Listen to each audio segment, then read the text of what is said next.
দিল্লির নিজামুদ্দিন মার্কাজের অধীনে শুরু হবে বিশ্ব ইজতেমার দ্বিতীয় পর্ব। এই পর্বে দিল্লির মাওলানা সাদের অনুসারীরা অংশগ্রহণ করছেন। নিয়ম অনুযায়ী শুক্রবার বাদ ফজর আমবায়নের মধ্যে দিয়ে আনুষ্ঠানিকভাবে বিশ্ব ইজতেমা শুরু হওয়ার কথা থাকলেও আজ বাদ আসর পাকিস্তানের মাওলানা হারুনুর রশিদের আমবায়নের মধ্যে দিয়ে আনুষ্ঠানিকভাবে শুরু হচ্ছে বিশ্ব ইজতেমার দ্বিতীয় পর্ব।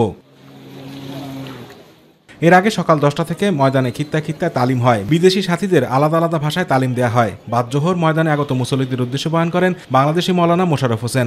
বিশ্ব ইজতেমায় সারা বাংলাদেশ এবং সারা পৃথিবী থেকে সবাই আমরা একত্রিত হই।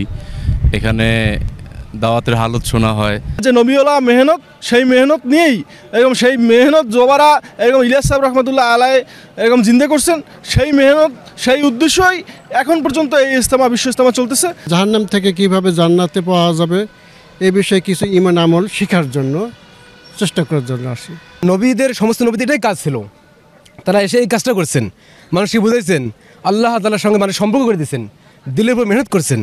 তারা এখন আল্লাহকে চিনছেন, নবীর তরিকে চলছে, তারা দুনিয়াতেও কামিয়াব হয়ে গেছে, বলে আখিরাতে কামিয়াব হয়ে গেছে। আগামীকাল জুমার নামাজের ইমামতি করবেন তাবলিগ জামাতের শীর্ষ মুরব্বী ও কাকরাইল মসজিদের শুরা সদস্য ওয়াসিফুল ইসলাম। এদিকে সকালে ইজতেমার সার্বিক প্রস্তুতি পরিদর্শন করে গাজীপুর মেট্রোপলিটন পুলিশ কমিশনার জানান, ময়দান জুড়ে নিরাপত্তায় 16টি watch tower, CC camera, drone ও সাদা পোশাকে প্রায় 7000 আইন শৃঙ্খলা বাহিনী মোতায়েন রয়েছে।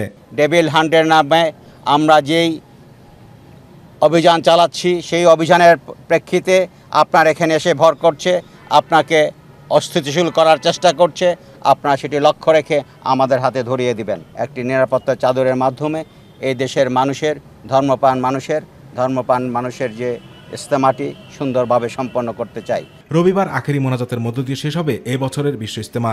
একটা শবে বরাতের রাত্রি আমরা আল্লাহর রাস্তায় পাচ্ছি, মানে কি 49 কোটিটা শবে বরাত আমাদের জীবনে চলে আসতেছে। আতিকুর রহমান তিতাস, মাই টিভি।